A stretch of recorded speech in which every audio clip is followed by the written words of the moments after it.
लघुत्तम 4 लेंगे, 18 चौक 72, 81 में से 72 गए, कितने बच गए? 9। तो ये आ गया 9/4 और ये 6। तो देखो ये आ जाएगा 24, 624, ये आ जाएगा y3 minus 3y2 plus 3y1 minus y0। इस पूरे में देखो ये कट जाएगा, 3 एकम 3 के 9, 8 के 24। तो इसका लघुत्तम ले लेंगे पूरे का 8, और इसमें 3 देखो 3 यहाँ भी है, यहाँ भी है, यहाँ भी है, यहाँ भी, सब में 3 कॉमन ले लेंगे। तो 3h/8 ये तो कॉमन आ गया, और ये क्या बच गया? 3 बाहर आ गया, तो ये आ गया 8y0 प्लस, ये आ जाएगा क्योंकि 3 तो बाहर गया, 8 का लघुत्तम ले लिया तो 12 आ गया, तो ये आ जाएगा 12y1 माइनस 12y0 प्लस 3 बाहर आ गया और 8 लघुत्तम ले लिया, तो ये आ गया 3 6, तो ये 6y2 minus 12y1 plus 6y0 plus ये 3/8 तो बाहर आ गया, ये क्या आ जाएगा? y3 minus 3y2 plus 3y1 minus y0। तो 3h/8 8y0 माइनस का 12y0 और ये y0, तो देखो क्या आ जाएगा?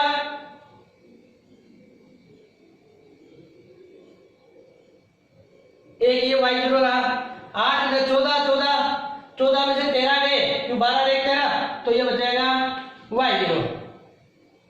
12y1 12y1 से कैंसिल, तो ये आ जाएगा प्लस के 3y1, y2 देखो 6 और 3, ये प्लस का ये माइनस का, ये आ जाएगा 3y2 और y3 का अकेला, ये y3। इसको दे दिया हमने समीकरण नंबर 1। इसी प्रकार सिमिलरली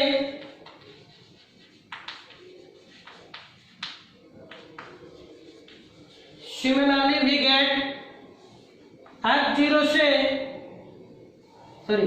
x0 प्लस 3h से f0 plus 6h fx dx is equal to, इसके अकॉर्डिंग देखो x0 से x0 प्लस 3h, या कहते हैं x0 से x3 तक है, तो ये क्या आ जाएगा?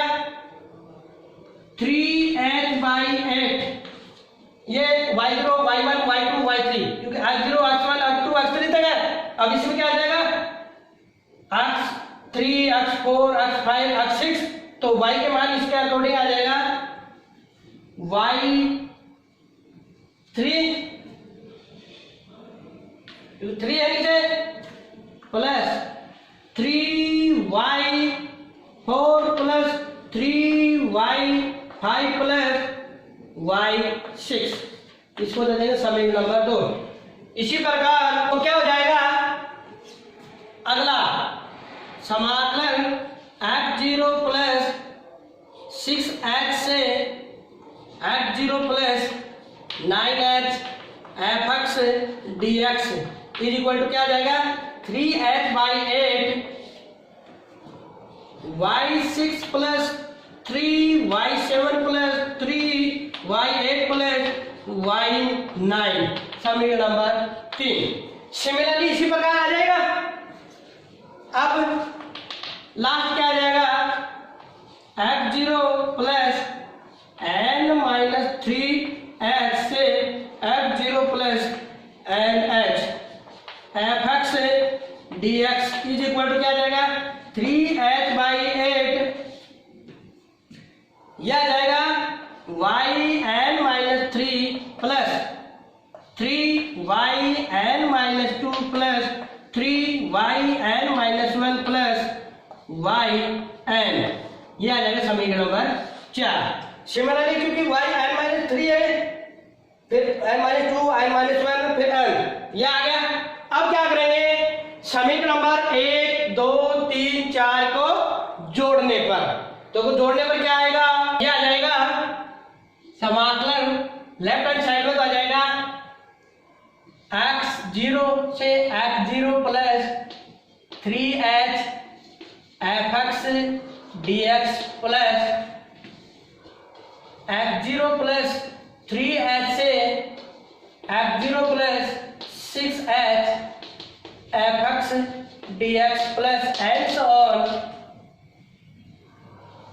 समाकलन f0 plus n minus 3h से f0 plus nh fx ds is equal to, अब देखो 3h बटे 8 3h बटे 8 3h बटे 8 3h बटे 8 ये सारा कॉमन आ जाएगा, तो ये तो आ जाएगा 3h बटे 8। अब देखो y0 सिंगल ही है, तो ये तो ऐसा कैसा आ जाएगा, ये भी सिंगल है सभी में, 3y1 प्लस 3y2 प्लस, अब देखो y3 एक ये रहा एक ये रहा, दोनों जुड़ गए तो क्या आ जाएगा 2y3 plus 3y4 plus 3y5 plus y6 और y6 ये दोनों जुड़ गए तो ये आ जाएगा 2y6 plus 3y7 plus and so on. Last में क्या आ जाएगा, देखो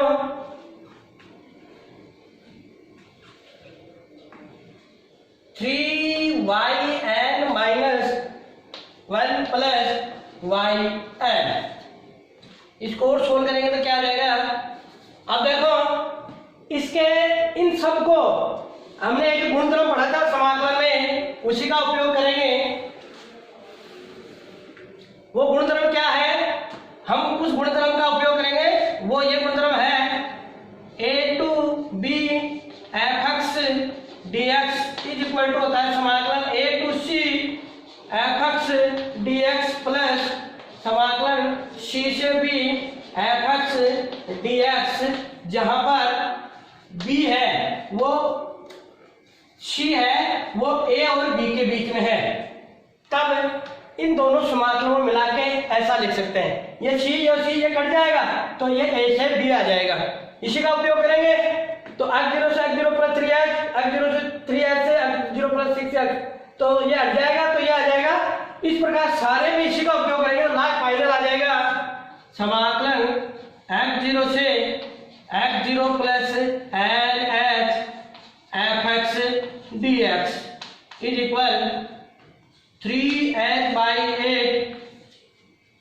ये और ये इनको एक जगह लिख लेते हैं, y0 प्लस yn प्लस 3 3 3 3 3, इन सब में 3 कॉमन ले लेंगे और तो क्या आ जाएगा y1 plus y2 plus y4 plus and so yn minus 1 plus 2 2, इन सब में 2 कॉमन ले लेंगे तो क्या आ जाएगा y3 plus y6 plus and so yn minus 3।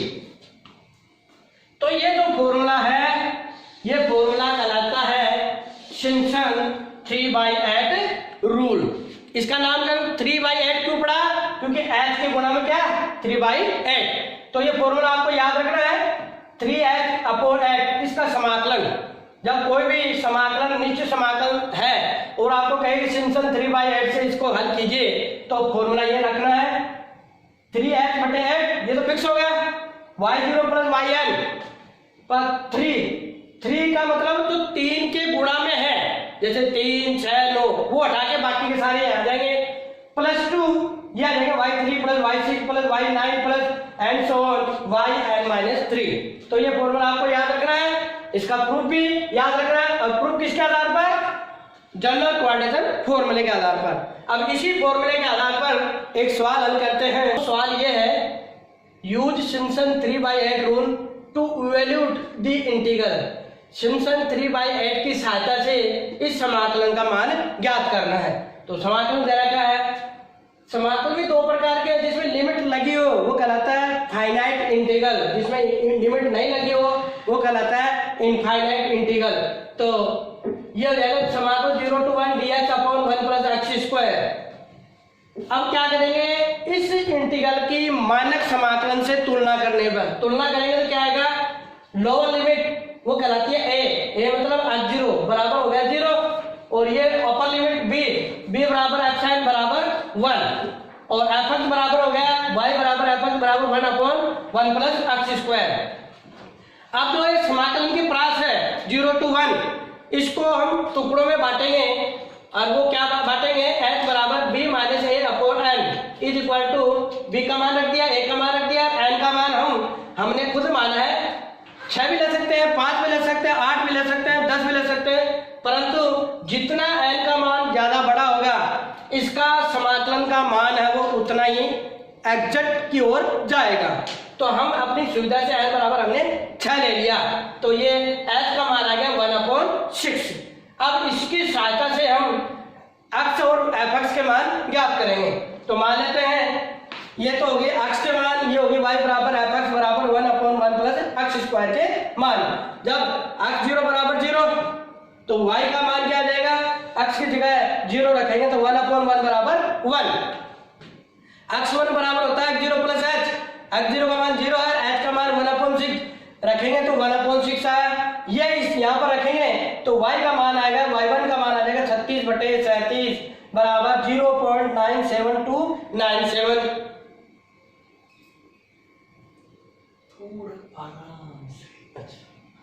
एकदम सही है। x2 बराबर x0 प्लस 2h, x0 का मान 0, h का मान 1/6 रखा तो ये आ गया 2/6, और ये मान जब y के मान में रखेंगे x के मान तो हमारे पास आ जाएगा 36/40, 36 में 40 का भाग देंगे तो ये आएगा 0.90000।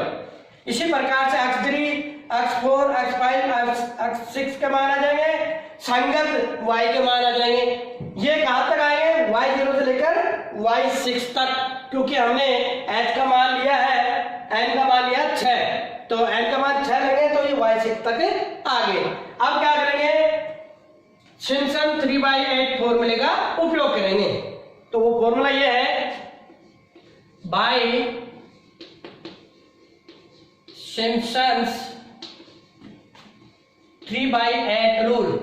अब वो नियम क्या है, समाकलन x0 से x0 plus NH fx dx equivalent अभी जो जस्ट ज्ञात किया था 3h/8, और ये था y0 plus yn plus 3y1 plus y2 plus y4 plus and so on yn-1 plus 2y3 plus y6 plus and so on yn-3। तो ये हो जाएगा सिम्पसन 3/8 रूल का फॉर्मूला। अब क्या करेंगे, जो ये हमने मान ज्ञात किए वो सारे इस फॉर्मूले में रखेंगे। तो a के मान x0, xn, y और साथ में इनके मान रखने पर तो हम क्या करेंगे, पुट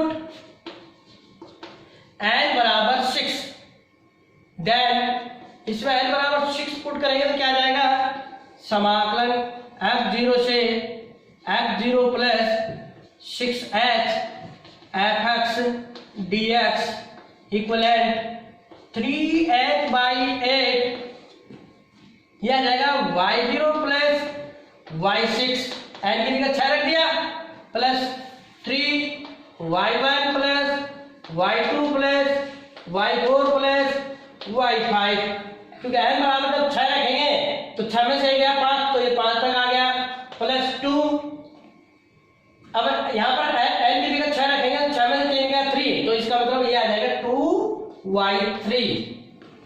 अब क्या करेंगे, इनके मान इस टेबल की सहायता से रखेंगे तो क्या आ जाएगा, देखो 3 गुणा h का मान है 1/6। y0 का मान क्या है 1 प्लस y6 का मान क्या है 0.5 प्लस 3, y1 का मान क्या है 0.97297 प्लस y2 का मान क्या है 0.9 प्लस y4 का मान क्या है 0.69231 0.69231 प्लस y5 का मान क्या है 0.59016 0.59016 प्लस 2 इंटू y3 का मान क्या है 0.8। अब इसको सोल्व करेंगे तो क्या आ जाएगा, देखो ये 3 दूनी 6, तो यह आ जाएगा 1/16। इन दोनों को जोड़ेंगे तो यह आ जाएगा 1.5 प्लस, इनको सबको जोड़ेंगे तो क्या आ जाएगा, इन सबको इधर जोड़ लेते हैं तो यह आ जाएगा 0.97297 0.9 0.69231 0.59061 जोड़ेंगे तो क्या आ जाएगा 9 दूनी 18 1 5 9 दूनी 18 7 25 2 9 दूनी 18 18 11 29 29 और 2 31, यह आ जाएगा 3.15589 प्लस, और इन दोनों को गुणा करेंगे तो 1.6। इसका लास्ट हल 0.785395। तो इस समाकलन का मान ये हो जाएगा, यहाँ पर f0 की जगह 0 रख देंगे, f0 प्लस 6x की जगह 1 रख देंगे और fx की जगह रख देंगे 1 प्लस x² dx। तो इस समाकलन का मान आ जाएगा ये कहलाता है कंप्यूट वैल्यू, क्योंकि हमने प्रायोगिक रूप से इसका मान ज्ञात किया है फॉर्मूले के द्वारा, और इसका एग्जैक्ट वैल्यू है वो जब इसका डायरेक्ट समाकलन करेंगे तो वो आएगा।